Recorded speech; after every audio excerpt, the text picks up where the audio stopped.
Hello लोगोफोर जों दिनै मोनसे जायगायाव थांनो ओंखारदों दा मा खामानिनि थाखाय थांनो ओंखारदों बेखौथ' आं बारा मोनथिया जाहैबाय जिखुनु नै जोंना सासे आदै दं बेनावसो सोंनांसिगोन आरो आसा आदै जों दा बबेयाव थांगोन आरो मा खामानिनि थाखाय थांगोन सुदेमपुर गामियाव दिनै जयनिं प्रग्राम दङ कुसुगाव ब्लकनि आन्दाराव माखासे इउपिपिएलनि आरो गुबुन गुबुन दोलोनिफ्राय जयनिं दङ आरो आच्छा होमबा जों दा बेयावनो थांगोन आरो ना बेसिम दावगालांनो नागिरदों जों आच्छा आच्छा दे होमबा थांसै होमबा आदै ना आच्छा आच्छा दे थांगासिनो दं दे जों नै दा बाइकआबो गंसेयाव साथामजों जाब्बाय खिन्थु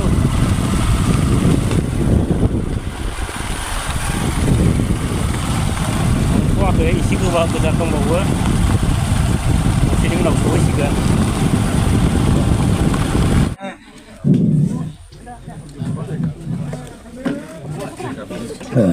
गिबि सिंगाराव लावगा नार्जारि आरो दानिया दंबावो लावसं ब्रह्म लावसं ब्रह्म दे लासै लासै फैदो लावसं ब्रह्म मैनाथि ब्रह्म रन्जित नार्जारि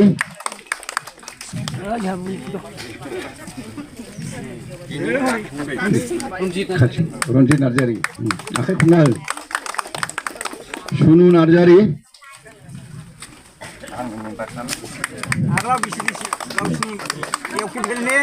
गयासि नार्जारि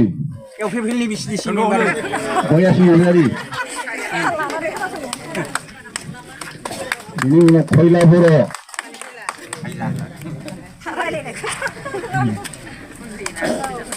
मिनन ब्रह्म बिनि उनाव सुखुश्री नार्जारि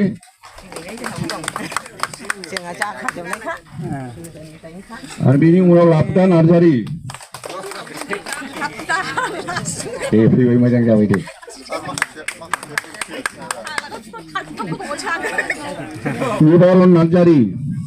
निबारन नार्जारि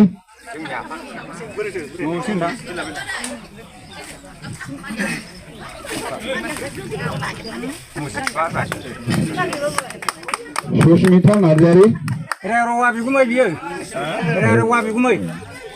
सुस्मिता नार्जारि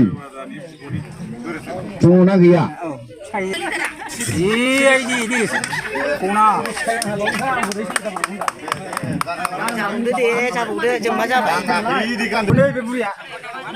दङ ना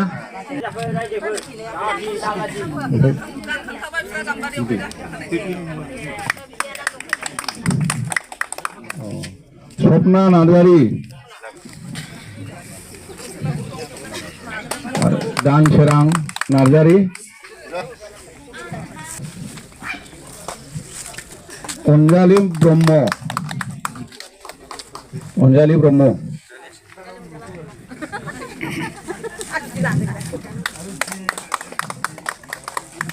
दा होमब्ला जोबथ'बाय बे हाबाफारियाव बे मेलावहाय नुजाफैनो हानाय जोंनिनो मानगोनां एमएलए सार आरो बेजों लोगोसे दिनै नुजाफैनो हानाय बिथांनिनो मावफारिया आरो लोगोसे जोंनि कुसुगाव गसाइगाव डिस्ट्रिक्टनि सिङाव थानाय जे जोंहा कुसुगाव ब्लक आरो प्राइमारि दिनै गोबांथार मावफारिया आरो बेजों लोगोसे दानि सोलिबाय थानाय बा फैगौ बिसायख'थिखौ लोब्बा लानानै जगदान होनाय रायजो राजा नोंथांमोननिसिम आंनि गोसो गोरबोखौ जासिहरनाय जाबाय थारमाने आंनि बुंनांगौआ बेनो रायजोनि जानानै आं बेखौनो बुंनो हास्थायदों आरो आंबो बुंनो लुबैखादों थारमाने गिबियावनो आं बुंगोन जोंहा माखासे फिउचार इयुननि थाखाय आङो बुंनो हास्थायनाया बेनो जे जोंहा गिबियावनो स्कुला जोंहा 1994 आव गायसनजेननानै दिनैसिम 30 बोसोर जाबाय 30 बोसोर जानायावबो दिनैसिम जेबो गैया लोगोसे डाइसकट नाम्बार जाबाय लोगोसे सिगां समावहाय गथ'फोरनि थाखाय जानाय लोंनाय हरोमोन आरो संग्रा खावग्राफ्राबो बेबायदिनो बिथन मोनोमोन एसे बेबो बन्द जाबाय आरो जोंहा हेडमास्टारा दिनैसिम 30 बोसोर मावबोनानै जेबो मोनाखै बै समाव एसे जों आनसलिकआव थायोमोन बे समाव एसे हरनाय जायोमोन अनसुंथाइ आरो जों दा सोलिबाय थानायावहाय जोंनि रायजोनिफ्राय जोङो मोजां जाथों होननानै जोङो बेबायदिनो बोसोरावहाय अडिट जायोबा जों 12,000 थाखा होनाय जायोमोन। दा माखासे दिनै हेडमास्टारा जोंनि सिगाङाव बुंबाय थादों आरो गावबुराखौबो बुंबाय थादोंमोन नोंसोरो नोंसोरनि नाजानायाव जुदि फोरोंनांगौब्ला आङो बे स्कुलखौहाय फोरोंबाय थागोन। नाथाय माखासे जोंनि गामिनि दैदेनगिरिफ्रा जेबो दायथ' लायाखिसै आरो गथ'फोरनि बिमा बिफाफ्राबो गुबुन स्कुलाव सैजोब्बाय। दा सेसमेस जोंनि स्कुला जोब्बायानो गैला आरोखि। दा जों बेफोरखौ नुहुरनानै जोंनि नाहरनानै जोंनि बे गामिनि दिनै गथ'फोरनि बिमा बिफाफ्रा मा सानदों जों सानसे मालाय गामियावहाय थांनानै बेसेबां जों फोरोङैनो सारअन्थाइ बारहुंखा दैबाना दै बारजोबनांगौ बे दालाङा माला जागोन बेखौ जों बुंस'नो हाया। ओरैबो थांनो कुसुगाव जों गिदिंलांनानै नैबावनो गामि खाथिया आरोखि दै बारबा मोनो खिन्थु बेखौ अखा हायोबा जों गिदिंलांनांगौ बेबायदि समस्या आरोखि। बेराफारसे आरोबाव समस्या जोंहा लामा जों मोजां थाबायनो मोना आरो गोबां जोंखौ बेबायदिनो जोंनि गामियाव थांनायनि दानि रुलिं सरकाराव थानाय माखासे बिबानगिरिफ्रा जोंनि गामियाव फैनानै गोबां मिटिं जाफैदों आरो मिटिं जाफैनानै बिथांमोना मोनसेबो मोजां खामानि मावनानै होआखै। आरो बेखौनो आं बुंनो लुबैयो आरोबाव मा थारमाने मिटिं जानाय माने खबर माबा लायोब्ला डेट लायोब्ला माखासे माने फैनानै मिटिं जाफैनो नागिरनाय आरो बेबायदिनो धमखि होनाय सोरनिबा अरुणोदय दानगोन सोरनिबा नलेज दानगोन सोरनिबा ससाइटियाव फैसा हाबनाय मोना सेल्फ हेल्पनि सोरबा जुदि ग्रुपआवहाय बिदिनो BPF UPPL थायो बाहाय BPF थायोब्ला मोना नै बेफोरबायदि खोथाखौ होनानै बिथांमोना माने गामिनि माखासे बारहावाखौ गुबुंले खालामदों आरोखि। दा जोंनि रायजो राजाफोरा खावलायदों जाहैबाय थारमाने जेब्ला इलेक्सना MP इलेक्सन जागोन BTC इलेक्सन जागोन जोंहा MP इलेक्सनाव जुदि दैथायहरनो हायोब्ला जोंहा जोंनि BPFआ माने गोरा जायो आरोखि। दा बेनिखायनो जोंनि रायजो राजानि जाना बेखौ बुंनो लुबैदों जे जोंनि सारमोनहा जाहाथे जोंनि ब्लक प्राइमारिया जाहाथे इयुनाव मोजां खामानि मावना होयो रायजो राजानि थाखाय। जों सात्र गावनि सात्रनि थाखायल' जोङो दिनैहाय जोङो रिजर्टआव जयेन जाहैदों खिन्थु जोंखौ साननो हागौ मानसिफ्रा गोबां थाखा फैसा मोनबोदों। जोङो फिउचारखौ नाहरनानैसो जोङो दिनैहाय चिफ सारजोंहाय जोङो लोगो हमलायफैदों माने जों सानैल' थांदोंमोन आरोखि। बे जाहैबाय जोंनि कुसुगाव दख'रा आनसलिकआवहाय इडुकेसन डिपार्टमेन्टआव मावोमोन ओमफ्राय आङो जास्ट ओरैनो गामिनि माखासे जोंनि नेताफोरजों रायलायो UPPL सरकारा जेबो खामानि मावाखिसै जेबो मोजां नुवाखिसै लोगोसे स्कुलफ्रा दिनैहाय बायलांबाय जिलांबाय बे स्कुलाबो स्कुल नङा सार थारमाने LWS निफ्राय बाहाय कमिउनिटि हल हरनायसो जोंनाव स्कुल गैया दासिमबो खिन्थु दा स्कर जालायबाय सरकारनिफ्राय स्कुल फाउन्डेसन मोननांगौ जों बेखौ मोननो हायाखै। दा जों गोसो जायोबा माने बे कमिटि बे मिटिं जाग्रा हलसो अब्लाबो जोङो बेखौहाय माने स्कुल खालामनानै दोनथ'दों आरोखि सरकारनिफ्राय जेबो गैया। आरो मानो दानजानांगौमोन जोंलाय बे ओंखाम संग्राफ्रा माइरं गथ'फोरनि लेखा मोजां मोनबोआमोन सेसमेस दिनैहाय माने स्कुला बायलांनायानो जाहैबाय आरोखि। दा